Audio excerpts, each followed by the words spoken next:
আসসালামু আলাইকুম, সবাইকে স্বাগতম এসএফটি ডেইলি ব্লগে। আজকের ব্লগে আমরা রাতের সুন্দর পরিবেশে মোটরসাইকেলে রওনা দিয়েছি কালিয়াচক থেকে ধুলিয়ান ঘাটের উদ্দেশ্যে। রাতের নিরিবিলি রাস্তা, ঠান্ডা বাতাস আর পথের মনোমুগ্ধকর দৃশ্য সবকিছুই আজকের যাত্রাকে বিশেষ করে তুলবে। তাহলে চলুন শুরু করা যাক আজকের নাইট রাইড।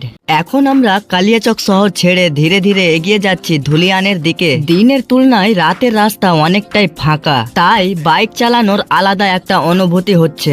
এখন আমরা ঢুকে গেলাম ফারাক্কার নতুন ব্যারেজ। চারদিকে বিশাল নদী, দৃষ্টিনন্দন পরিবেশ আর প্রকৃতির অপূর্ব সৌন্দর্য সত্যি মনকে মুগ্ধ করে দেয়। বাইক চালিয়ে এই ব্যারেজের উপর দিয়ে যাওয়া অভিজ্ঞতা একেবারে আলাদা। চলুন আপনাদেরও দেখায় ফারাক্কার নতুন ব্যারেজের মনোমুগ্ধকর দৃশ্য। একদিকে বিশাল গঙ্গার বুকে বয়ে চলা জলরাশি, অন্যদিকে খোলা আকাশ আর শীতল বাতাস, সব মিলিয়ে যেন প্রকৃতির এক অসাধারণ সৌন্দর্য। এখানে দাঁড়ালে মনে হয় ব্যস্ত জীবনের সব ক্লান্তি মুহূর্তে দূর হয়ে যায়। দুই পাশের আলো, ছোট ছোট বাজার আর পথের পরিবেশ সত্যি দারুণ লাগছে। মাঝে মাঝে রাস্তার ধারে চায়ের দোকান, মানুষের আড্ডা আর চলাচল দেখতে দেখতে এগিয়ে যাচ্ছি। রাতের এই যাত্রা যেন এক অন্যরকম শান্তি অনুভূতি এনে দেয়। বন্ধুরা, অবশেষে আমরা পৌঁছে গেলাম ধুলিয়ান ঘাটে। রাতের অন্ধকারে নদীর ওপর আলো ঝলমল দৃশ্য সত্যি অসাধারণ লাগে। চারপাশে শান্ত পরিবেশ আর নদীর হাওয়া মনকে এক অন্যরকম প্রশান্তি দেয়। কিছুক্ষণ এখানে সময় কাটিয়ে এই সুন্দর মুহূর্তগুলো আপনাদের সঙ্গে ভাগ করে নিচ্ছি। চারপাশের গভীর নীরবতা আর নদীটা যেন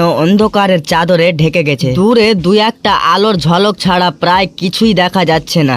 এখন আপনাদেরকে ক্যামেরার মাধ্যমে ধুলিয়ান ঘাটের রাতের দৃশ্যটা একটু ভালো করে দেখে দিই।